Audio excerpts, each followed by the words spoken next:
aprende a caminar, después aprende a correr, después aprende a saltar. O sea, va aprendiendo cosas en la medida que va transcurriendo el tiempo y que el entorno le va enseñando. La mamá le enseña a hacer pis en el baño, la maestra le enseña a pintar, o sea, va aprendiendo cosas a medida que va creciendo. Bien, trastornos por déficit de atención. En realidad es un trastorno y no una enfermedad. Recuerden, esto no es una angina, una neumonía. Es un trastorno, una dificultad en la conducta humana para mantener la atención. El que no atiende, no aprende. Si el niño está en el colegio y no tiene capacidad de atender, nunca va a aprender a escribir, nunca va a aprender a sumar, nunca va a aprender a leer. Entonces, no escribe, no lee, no sabe los colores. ¿Por qué? Porque no atiende, no tiene capacidad para estar un minuto. Ustedes tendrán seguramente en la familia muchos ejemplos de niños que no atienden, que no están un minuto quietos, que no cumplen órdenes, que hacen una cosa pero a los 15 minutos, a los 15 segundos están haciendo otra, y que en el fondo tienen este síndrome que no se diagnostica como corresponde, se le dice es travieso, bueno, me lo aguanto, cuando crezca madurará, y el chico realmente tiene un trastorno de un TDAH. La siguiente, abajo. O sea, trastornos de déficit de atención llevan a las dificultades en el aprendizaje. El que no atiende no aprende. Siguiente. Bien, son trastornos del neurodesarrollo. No son trastornos exclusivamente psicológicos o no son trastornos exclusivamente conductales. Hay realmente, se ha comprobado un trastorno del neurodesarrollo, quiere decir un trastorno del desarrollo del cerebro, del sistema nervioso central. Dentro de los trastornos del neurodesarrollo hay muchas cuestiones, entre ellas el TDAH, podríamos hablar del TDA, podríamos hablar del autismo, de un montón de situaciones que no son enfermedades, sino son trastornos. Obedecen a problemas del cerebro. Son temas controvertidos por diferentes causas.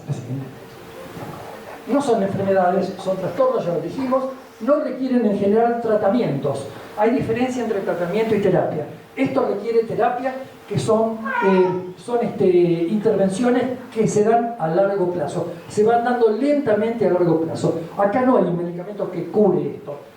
Son terapias, son cosas combinadas, pediatra, familia, psiquiatra, neurólogo, psicólogo, o sea, todo ese equipo y el equipo tratante intervienen otras personas, otros terapeutas que van mejorando la conducta del niño.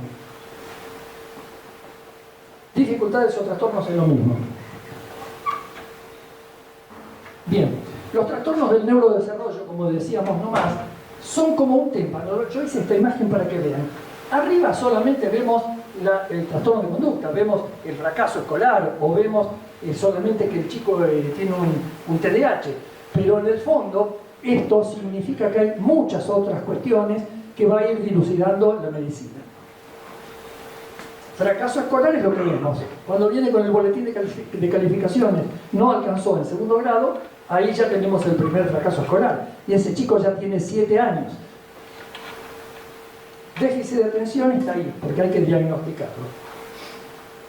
El fracaso escolar, si bien se establece a los 13 años, que es cuando empieza la escuela secundaria, ya lo va notando la docente desde los 6 a los 13 años. Y acá se puede hacer el diagnóstico. El desarrollo, sí. Trastorno del neurodesarrollo, el diagnóstico correcto recién se puede hacer a partir de los 6 años. Bien, acá tenemos un feto y ustedes ven que el enorme volumen del feto es la cabeza. Es prácticamente la mitad del cuerpo humano, es el cerebro, o sea que es lo primero y lo que se desarrolla más rápido. Nosotros sabemos que ya cuando nacemos casi tenemos el número total de neuronas que vamos a tener durante el transcurso de la vida. ¿Por qué? Porque la neurona es una célula que tiene muy poca capacidad para reproducirse. para hacer lo que se llama la mitosis, hacer otra y hacer otra. Eso es la reproducción de la neurona. La neurona no, es como el músculo cardíaco. Se muere una célula del músculo cardíaco, se muere una neurona del cerebro y no hay otra, no se fabrica otra más. Sí puede haber otras neuronas de las billones de neuronas que tenemos que empiecen lentamente a tomar el trabajo que hacía la anterior, la que se murió, pero no se fabrican nuevas neuronas. Por eso vean ustedes el feto, y acá quise mostrarles la foto, el enorme volumen con respecto al resto del cuerpo.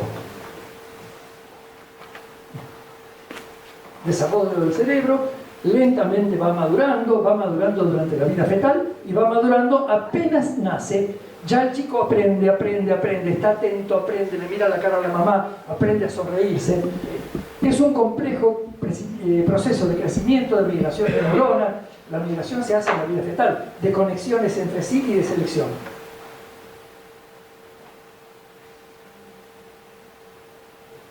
¿Qué es el neurodesarrollo? Un fenómeno evolutivo, así lo dijimos, de adquisición continua y progresiva de las habilidades a lo largo de la infancia. Bien, 5 puntos.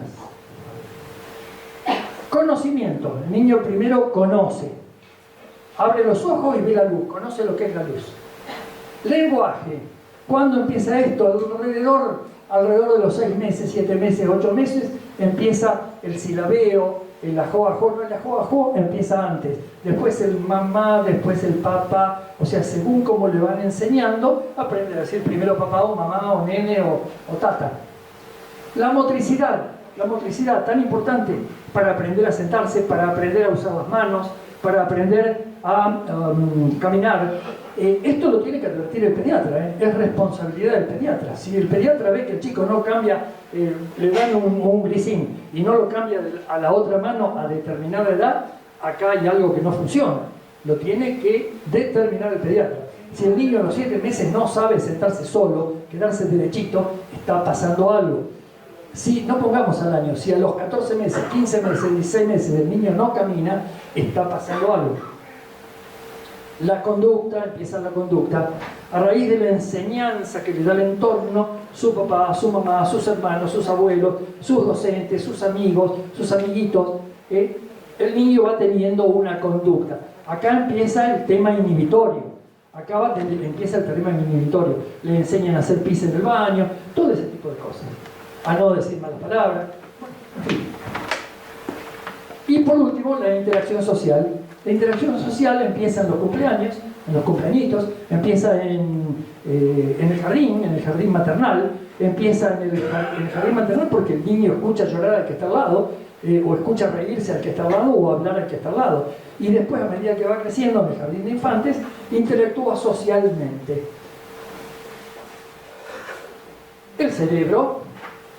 El cerebro humano, hay factores genéticos que actúan, hay problemas genéticos, hereditarios, familiares que pueden actuar en el desarrollo del cerebro. Para eso no podemos hacer nada, por ahora. Lo siguiente, hay factores biológicos, hay enfermedades, por ejemplo, ustedes saben que la rubiola, que está en vías de extinción, cuando le afectaba a la mamá durante el embarazo, producía severas lesiones en el cerebro que después traían trastornos de conducta, por ejemplo. Y por último, los factores ambientales. Hay tóxicos, hay gente que vive en lugares donde hay polución, y estos factores ambientales, e inclusive la educación, afectan el desarrollo del cerebro. Las habilidades se adquieren en forma secuencial, es la tercera vez que lo decimos, se va haciendo de a poquito. Hay tiempo de presentación en cada habilidad. Yo no pretendo que hable en inglés en la Argentina un niño a los 6 meses.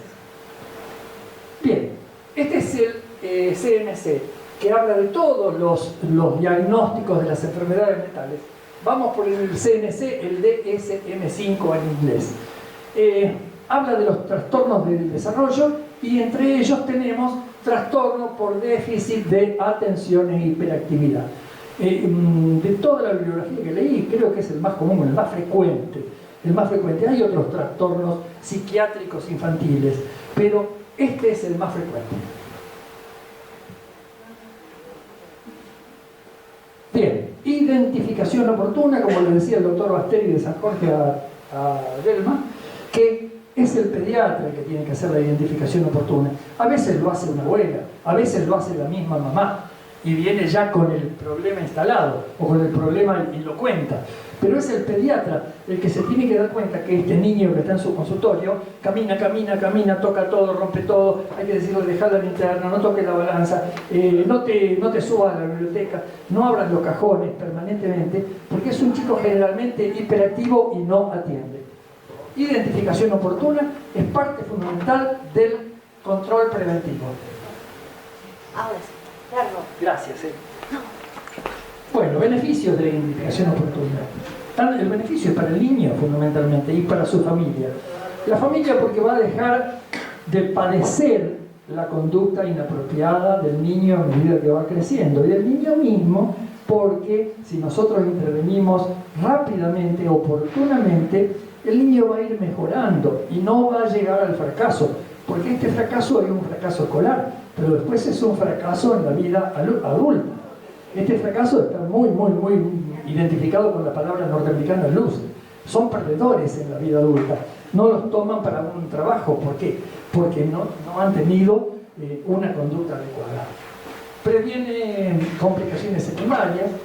Por ejemplo, el niño a lo mejor no atiende, pero no atiende no porque tiene un TDAH, no atiende porque es sordo, entonces hay que hacer una ¿cómo se llama? Audiometría, gracias. No entraba el chip. Disminuye la tasa de deserción escolar. Generalmente los chicos abandonan cuando empiezan el secundario, cuando ya tienen varias materias y varios profesores distintos, no existe más la maestra que los contiene, ese chico ya fracasa definitivamente y deja el colegio. La siguiente, mejora la respuesta de los tratamientos, porque los tratamientos pueden mejorar la plasticidad de las neuronas, o sea, el ejercicio de la neurona, mejora el rendimiento académico, mejora la calidad del niño y de vida del niño y su familia, y disminuye la posibilidad de desocupación en la vida adulta. Es el tratamiento a lo largo. El pediatra no solamente se ocupa del niño, se ocupa de lo que le va a pasar cuando sea más grande, por eso le pone vacunas y todo eso. La siguiente. Bien, también en la Organización Panamericana de la Salud, a los pediatras nos ha llegado esto que tenemos que estar controlando en un niño desde que nace hasta que se va al consultorio de clínico a los 18, 19, 17 años. Manual para la vigilancia del desarrollo infantil de 0 a 4 años, después está el de 4 a 8, después está el de 12. La siguiente. Control. ¿Qué hace el pediatra en el consultorio? Atiende lo que le dicen los padres, los escucha, les da bola, perdonen que diga así, les tiene que dar bola, el médico le tiene que dar bola a la madre. Sí, tiene que escuchar a la madre, porque la madre a veces le dice una cosa y el pediatra, no, eso va, tiene una angina, dale el antibiótico, y no está escuchando lo que dice la mamá.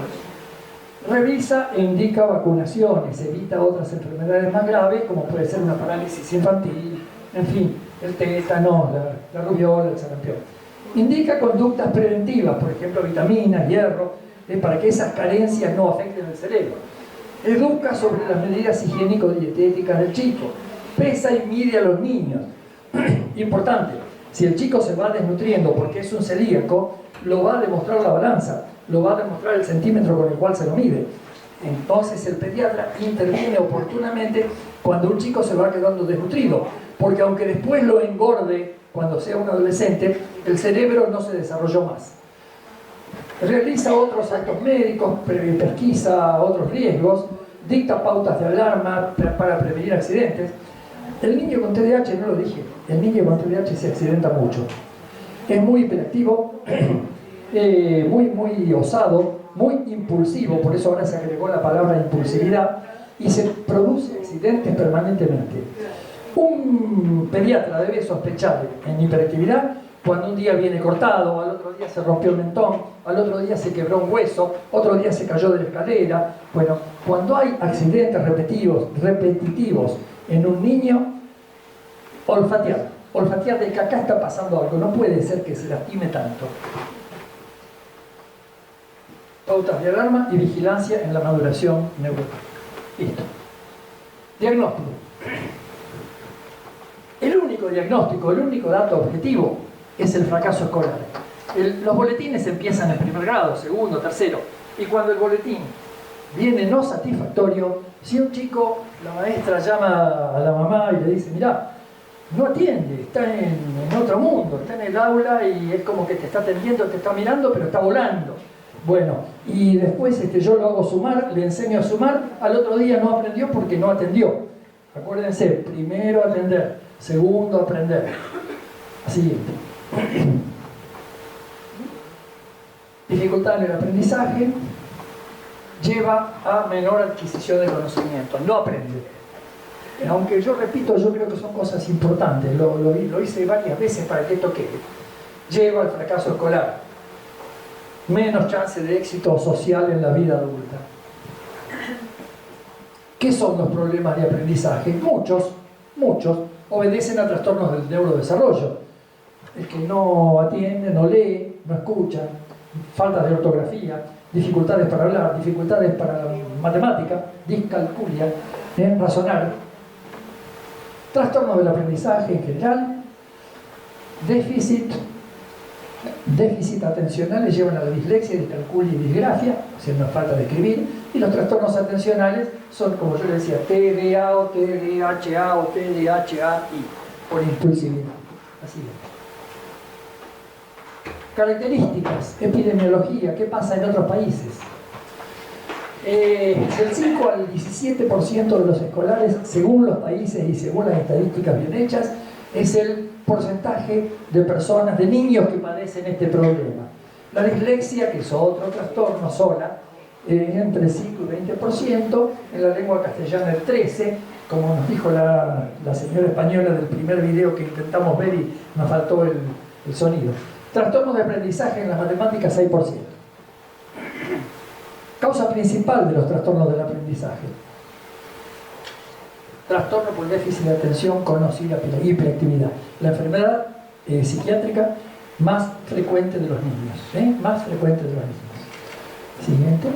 La comprensión es inversamente proporcional a la distracción. El que se distrae mucho no comprende. Déficit de atención, ahí tienen todas las siglas. Son fundamentalmente procesos, trastornos crónicos, terapias prolongadas requieren, abordaje multidisciplinario. Yo les dije que no lo puede tratar un solo facultativo. Está el psicólogo, el psiquiatra, el neurólogo, depende de cómo se presenta cada uno de los niños, ¿no? Bien. Sin atención no hay aprendizaje. Junto a la memoria forman parte del proceso de adquisición de conocimientos. Historia de todo esto, no es una patología nueva. La doctora Thelma Reca, una psiquiatra de quien todos los profesionales hemos leído algo, que nos ha enseñado algo, trabajaba en el viejo hospital de clínicas de la Capital Federal, cuando se llamaba Capital Federal, que hace poquito vi en internet que lo están demoliendo. Lo están demoliendo este hospital. Lo pasaron a otro lugar y lo están demoliendo. Ya en 1935 Thelma Reca nos había dicho que existía este problema. Pero encontramos bibliografía de 1905, de Europa del Este, donde se hablaba de los trastornos de los niños.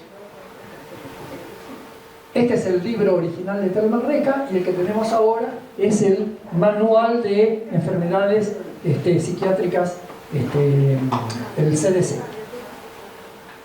Bien, hace 3 años, cuando vine, la última vez que vine a las jornadas, estábamos haciendo este trabajo. Yo se lo comenté a Thelma y le dije, dentro de un año voy a poder hablar de esto. Estábamos haciendo este trabajo. Utilizábamos el índice de Conners. En aquella época yo dije que para las discapacidades motrices, para las personas que padecemos discapacidades motrices, hay otros índices, como por ejemplo el índice de Maryland, el FIN en la Argentina, donde se medía cada tipo de discapacidad de la persona y se lo podía comparar 6 meses después o un año después de haber estado, en tratamiento. Acá exactamente lo mismo. El Conners habla exclusivo para niños con TDAH. Se toman temas que lo compartimos con los padres, lo tenemos que hacer con los padres.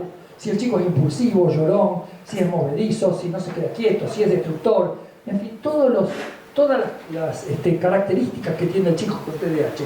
Y se le pone nunca, pocas veces, bastante. Y se va haciendo un índice, se suma todo esto. La siguiente también pertenece al índice de Cordes.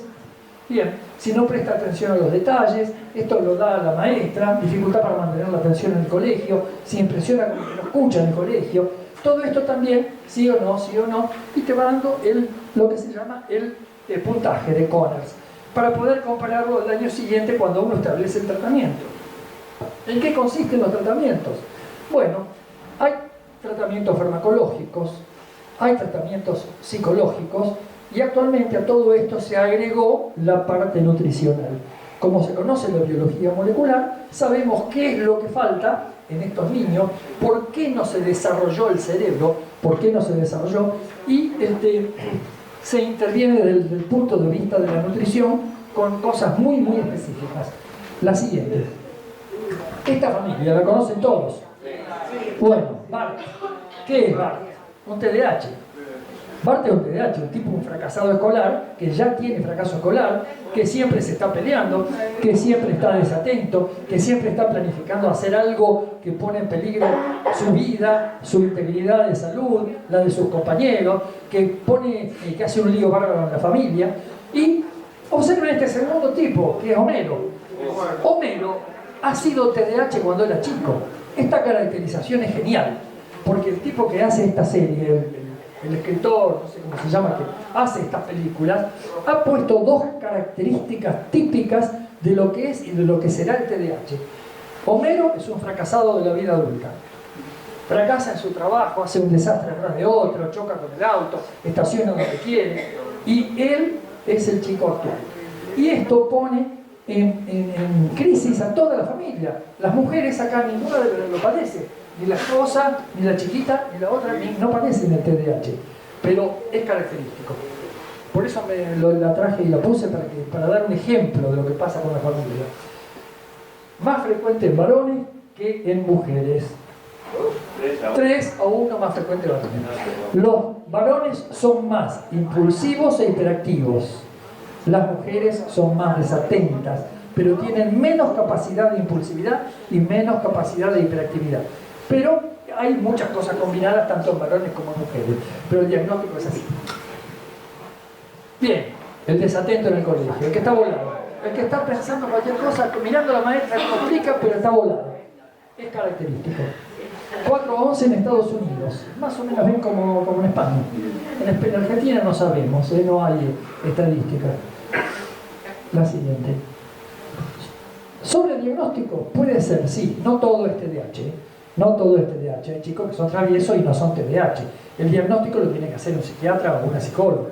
O sea, cuando el pediatra lo sospecha y dice este chico puede tener un TDAH, hace la derivación inmediatamente y se empieza a trabajar en conjunto. No todos son TDAH. La siguiente. Y hay también subdiagnóstico, como yo les dije, pediatras que esconden la cabeza o padres que no quieren aceptar lo que les dice el pediatra. Están escondiendo la cabeza y entonces hay subdiagnóstico. El avestruz esconde la cabeza porque no quiere ver la realidad. Así como enseñar.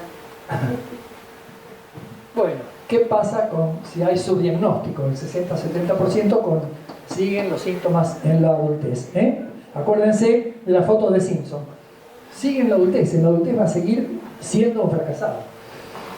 Generan accidentes de autos, hacen maniobras riesgosas con el auto, ponen en peligro la vida de los que están enfrente y de los que están adentro del auto, fallan en la organización personal de su propio tiempo, llegan tarde a todos lados, más posibilidad de consumo de sustancias de abuso.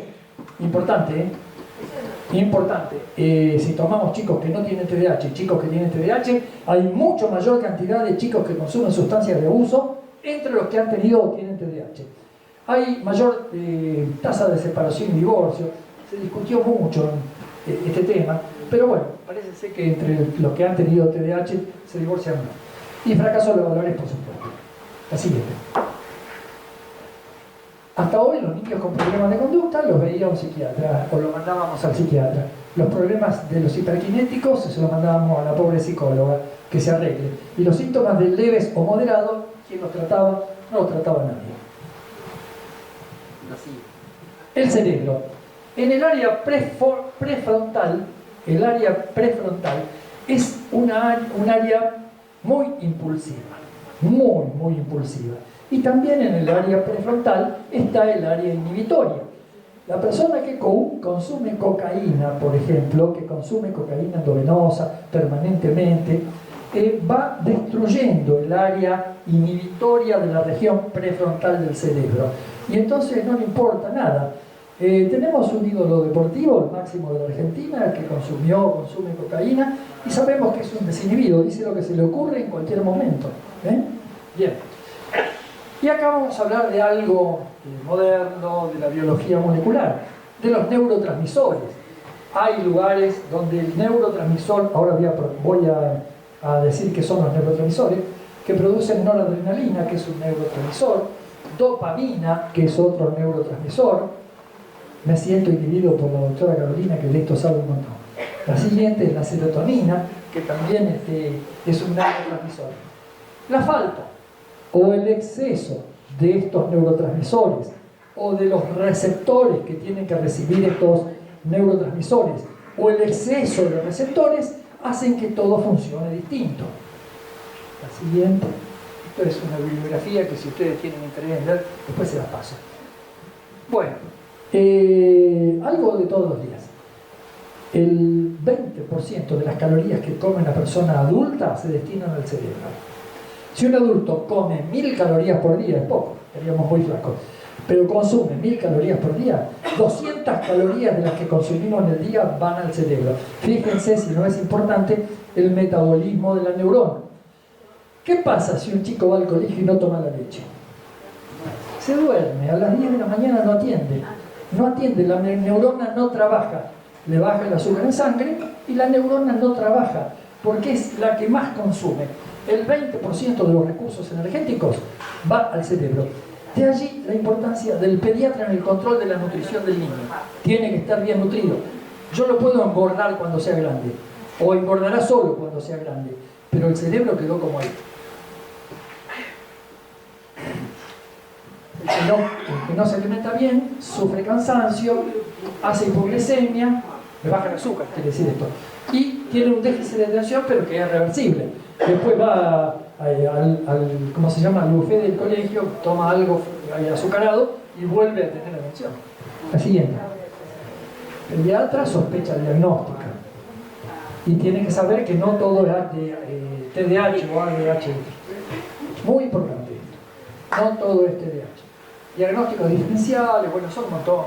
El hipotiroidismo, lo pasamos rápido. Son las parasitosis, la anemia, intoxicaciones por plomo, maltrato. Todo puede producir desatención y no es TDAH. La siguiente. No todo es TDAH. La siguiente. Déficit nutricional específico, recuerden, es función del pediatra, nutrir, porque eso produce desatención. Las opciones conocidas. Siguiente. La próxima. A las opciones conocidas como la terapia conductual y psicofarmacológica se le agrega suplementos nutricionales. Este era el origen del motivo de la charla. Y los suplementos nutricionales, está demostrado desde hace 10 años en Estados Unidos y en Europa, son tres cosas. El zinc, el hierro, y ciertos ácidos grasos esenciales que se llaman omega 3. Los omega 6, por ejemplo, lo tenemos en el aceite de girasol. En Argentina se consume mucho aceite de girasol. También interviene en el metabolismo cerebral. Pero no tenemos omega 3, porque no somos grandes consumidores de pescado. Otros países como Japón, que consumen pescado como base de su dieta, y pescado de agua profunda, como el salmón, por ejemplo, que es un pez de agua profunda, esto tiene mucho omega 3. Y fíjense que los japoneses no reportan muchos casos de TDAH. No llegan a 5%, y nosotros tenemos 11, 12, 13. Bien, entonces, omega 3. Zinc e hierro intervienen en la sinapsis de la neurona. La neurona es una célula, les recuerdo, distinta a todas las demás. Tiene una gran cabellera toda despeinada, que son las dendritas, y tienen un cilindro que sale de la parte de abajo de la neurona y que tiene pelitos en la punta que se que se conectan con las dendritas de otra neurona. Bueno, volvemos a terapia.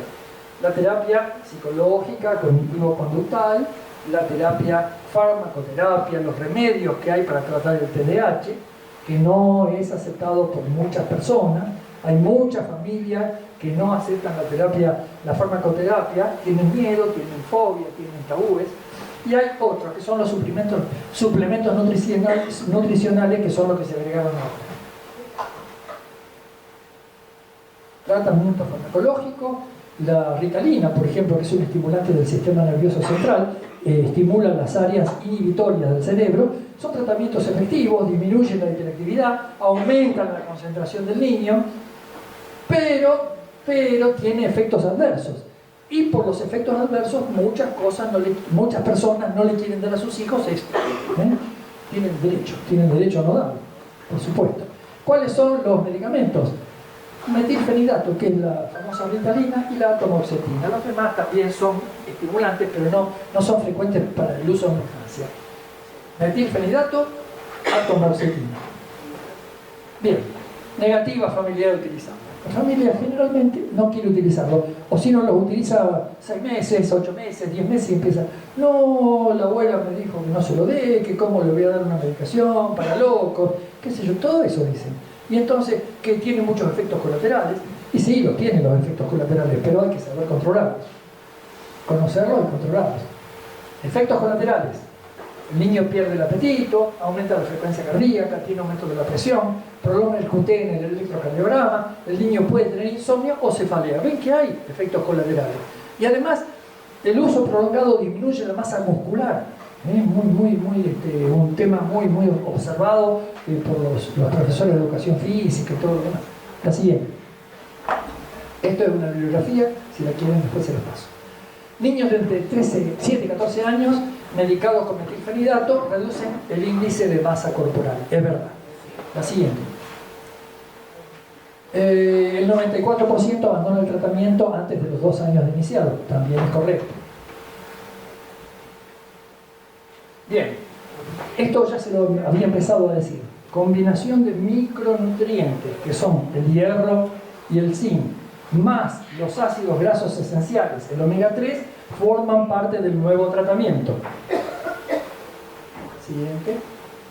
Bueno, para el que lo quiere saber, decohexanoico y ecopentano hexanoico también. Forman los omega 3, el 5 y el hierro. La siguiente. Formulación específica de este producto que tiene las 3 cosas: mejora la atención, el aprendizaje y la conducta. ¿Por qué mecanismo ayuda en el déficit de atención? Sí, lo vamos a pasar rápido porque es muy científico.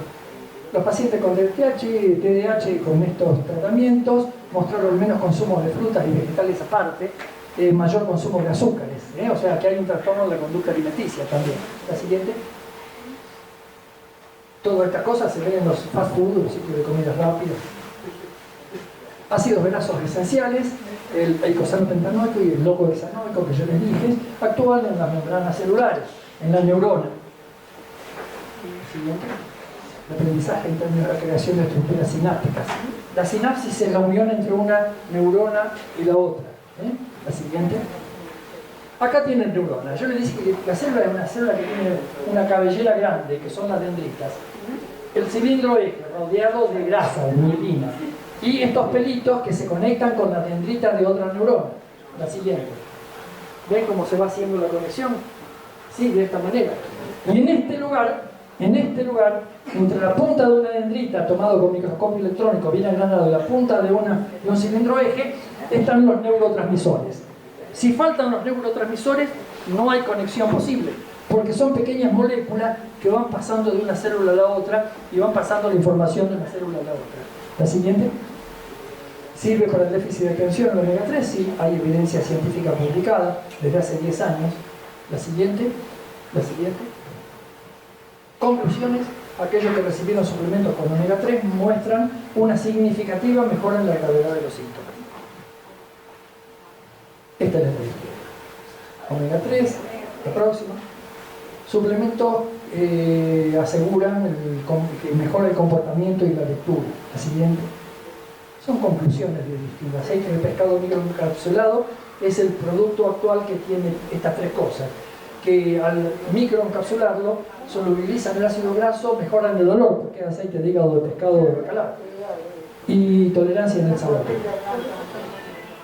Yo no lo viví, pero las personas mayores que yo me contaban que sus padres les daban todos los días una cucharadita de aceite de hígado de bacalao.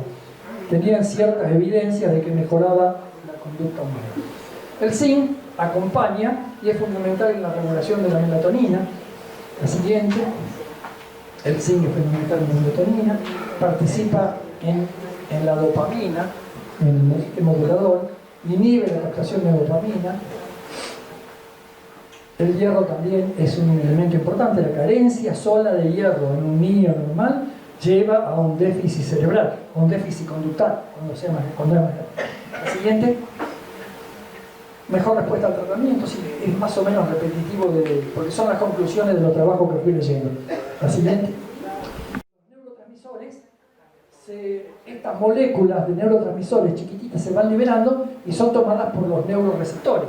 Si no hay neurotransmisores, si no hay dopamina, por ejemplo, no hay posibilidad de conexión de una neurona con otra. El hierro forma parte de los receptores. La siguiente. Las indicaciones son las siguientes. Cuando falla la medicación neurológica o hay reacciones adversas, se puede utilizar combinado o porque la preferencia de los padres no quiere medicación neurológica, o cuando los síntomas son muy específicos de la lectura, etc. La siguiente. Otras alternativas que mejoran la atención, que no son los nutrientes. La vitamina D. La siguiente. Ejercicios aeróbicos, hay que promover el ejercicio en los chicos. La siguiente. Estimular, ¿sí? Sí. Ahora que dice usted ejercicios aeróbicos, el sol tiene que ver con la vitamina E. Con la D. Sí, transforma la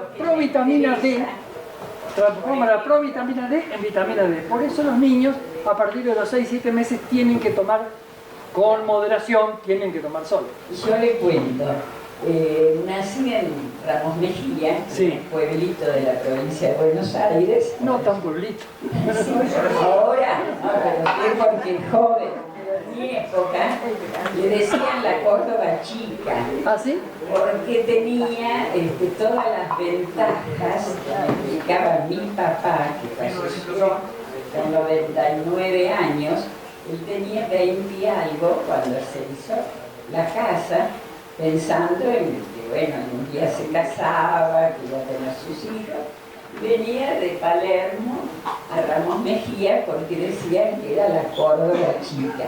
Era un lugar hermoso, y es cierto. Yo me crié con nísperos, con, parras de uvas, con todas las cuestiones de árboles y, bueno, con peros, con conejitos, gallinas, con todo. Una casa de pasto y campo. A mí me quedó personalmente esa necesidad.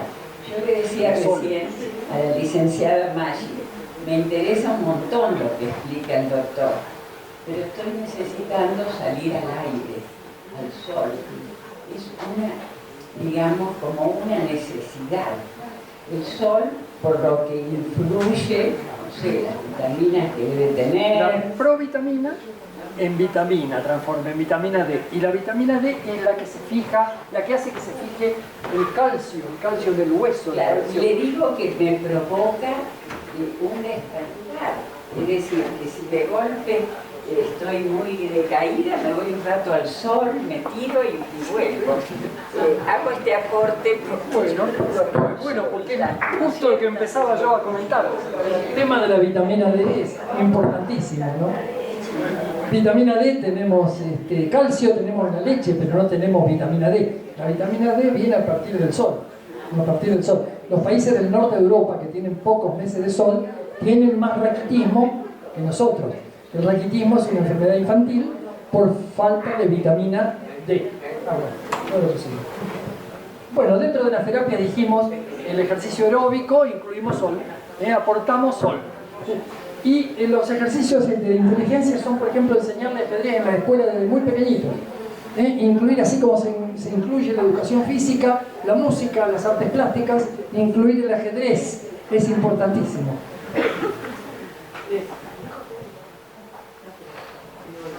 Evitar esto. Evitar esto. Hoy en día es una de las causas de atención, de falta de atención. Todo el día. O sea, esto hay que limitarlo. No quiero ser un viejo antiguo, anticuado que niega el celular. Pero el abuso de esto, están todo el día ahí los chicos, yo los veo venir al consultorio y la madre, para poder hablar conmigo, les presta el celular, le da el celular y los chicos están con los jueguitos, con la... ¿Cómo es? Yo tengo 4 sobrinos, yo tengo 4... yo tengo 9 sobrinos más grandes, sí, adolescentes, sí, y tengo 3 hermanos más grandes, sí, y tengo una hermana mujer más grande que yo, sí, tiene 4 hijas mujeres. sí. De las 4 hijas mujeres, que son mis 4 sobrinos, usan, como decís vos, de los celulares, usan los celulares, Sí. y por ahí usan los celulares y siguen con la muela doliendo. Y mi mamá, que es la abuela de ellas 4, le dice... Usan menos el celular. Sí. Y le dice, mira, como apagas ese celular y te lo quitas. Te lo rompo. Y no es... Che, gracias por el apoyo. Bueno, después voy a hablar de algo también que es los caminos que lleva la atención. El camino es muy finito, uno puede atender una sola cosa bien. Por eso no podemos estar conduciendo un automóvil y hablando por celular. Vamos a terminar mal. O no entendemos lo que nos dicen o chocamos, ¿verdad? A la larga pasa eso. Sin embargo, me gustaría que Delia nos explique este tema psicológico de que una persona puede hacer múltiples cosas. Tiene un nombre, pero no lo recuerdo en este momento. Es una teoría de integración de muchos conocimientos a la vez. Por ejemplo, los jóvenes que pueden estar en la computadora, con el celular y con música, y están con las 3 cosas a la vez. Quizás, como yo ya tengo cierta edad, yo no lo puedo hacer. Pero las mujeres no cocinamos, tenemos el teléfono, movemos el cochecito y... ¿Y cómo le sale la comida? ¿Le sale bien? ¿Sabe? Bueno, la siguiente. Más o menos, mis sobrinos, más que nada, les piden los celulares a mi mamá. Sí. Entonces, dice, ¿por poner en YouTube? ¿Por qué? O sea, bueno, pero hay chicos que yo veo que pueden hacerlo, ¿no? Pueden hacerlo. Tiene un nombre esta teoría, no me acuerdo bien en este momento. Bueno, ¿qué hacemos ante la sospecha de un chico con déficit? Descartar otros diagnósticos diferenciales y asegurar buenos aportes de ácidos grasos. Lo demás lo hará el neurólogo y lo hará el psicólogo. Y lo hará los terapeutas, todos los terapeutas que indique el equipo de psicología. Pero el pediatra tiene que aportar esto, asegurarse de que reciba omega 3, de que reciba zinc y que reciba hierro. ¿Sí? Bueno, un producto natural, acá ya empieza la propaganda del laboratorio, ¿no? La siguiente. Apto para celíacos, bueno, sin riesgos, sin efectos adversos, porque son nutrientes. uso pediátrico, tratamiento único inicial en algunos chicos que se niegan a otros tratamientos. El paciente ya diagnosticado y tratado con estimulantes también los puede recibir. La siguiente. Bien, presidente de la Sociedad Argentina de Neurología. Amadeo, una pregunta técnica. Ese compuesto de zinc omega viene en una cápsula. Ahora viene en una cápsula que lo sacó el laboratorio Rivers. No en una cápsula, en un sobrecito. En un sobrecito que se vuelca en un poco de agua y se toma. ¿Por qué? Porque nosotros podríamos comprar omega 3 en el súper. Se vende aceite de pescado. Se vende, viene envasadito, con marca y todo. Y tiene omega 3, contiene. Pero cuando uno lo destapa, al tercer día eso está oxidado y ya no tiene efecto. O sea, uno va a seguir consumiendo aceite de pescado como si fuera aceite, pero no por el beneficio del omega 3. Entonces ahora el laboratorio lo saca en unos sobrecitos y son individuales. Uno abre uno por día, lo pone, al otro día si se olvida lo toma al otro día y el tratamiento lo hacen durante 3 meses. Lo indican durante 3 meses como mínimo. Únicamente para niños. No. Hasta 12 años, 13 años, ya después no tiene mucho sentido. Después ya no tiene mucho sentido. No aprendiste. Si no aprendiste, ya está. Yo les decía, y después interrumpimos por una cuestión técnica, que cuando fueron las jornadas, no las anteriores, sino las otras, ya habíamos empezado el trabajo acá en la Argentina. Fue un trabajo multidisciplinario, donde empezamos a chicos con diagnóstico fehaciente de TDAH a darle esta cosa de nutrición, complemento de nutrición, y nos lo proveyó todo gratuitamente al laboratorio. Y los resultados fueron buenos porque ese índice de Conners que se hacía al principio y meses después de terminada la terapia variaba sustancialmente. Presidente de la Sociedad Argentina de Neurología Infantil, dice así: en los niños con dificultades para leer, una dieta rica, sobre todo en ácidos grasos y omega 3, ayuda a mejorar las habilidades de la lectura. La siguiente. Nuestro famoso ausente hoy, el doctor Manes, tiene un libro de neurología y malnutrición. Sintetiza: la malnutrición está asociada a alteraciones en la actividad de los neurotransmisores. La siguiente. El efecto nocivo se vuelve mayúsculo cuando la insuficiencia se da principalmente por una ingesta paupérrima de distintos nutrientes, como las proteínas, el zinc, los ácidos grasos esenciales y el hierro. La siguiente. Este doctor era el doctor Garrahan. Garrahan es el hospital más grande de pediatría de la Argentina, en honor a él, tiene este nombre. Y este hombre indicaba aceite de hígado de bacalao a principios del siglo XX. Ya indicaba el aceite de hígado. Por eso a lo mejor algunos de los abuelos de ustedes han tomado... Está bien, ¿ven? Era asqueroso. ¿Conocen el hipogloss? ¿Vieron el olor que tiene? Es aceite de hígado de bacalao. Un olor muy desagradable. Este hombre decía en su libro de pediatría: el aceite de bacalao puede darse desde los primeros meses de la vida y no hay inconveniente en suministrarlo también en verano. Y dice que hay que acostumbrar el gusto al chiquito. Si vos lo acostumbras desde pequeño, el chico después lo toma como si nada. Desde muy pequeño, pobres chicos, adquirirá una costumbre que permitirá durante muchos años. La siguiente. Bueno, si todo ese tipo de tratamiento conductal, neurológico, con neurofármacos, las terapias sustitucionales de la alimentación o adicionales de la alimentación dan resultado, este tipo no joroba, este ya está perdido, pero la familia está más tranquila.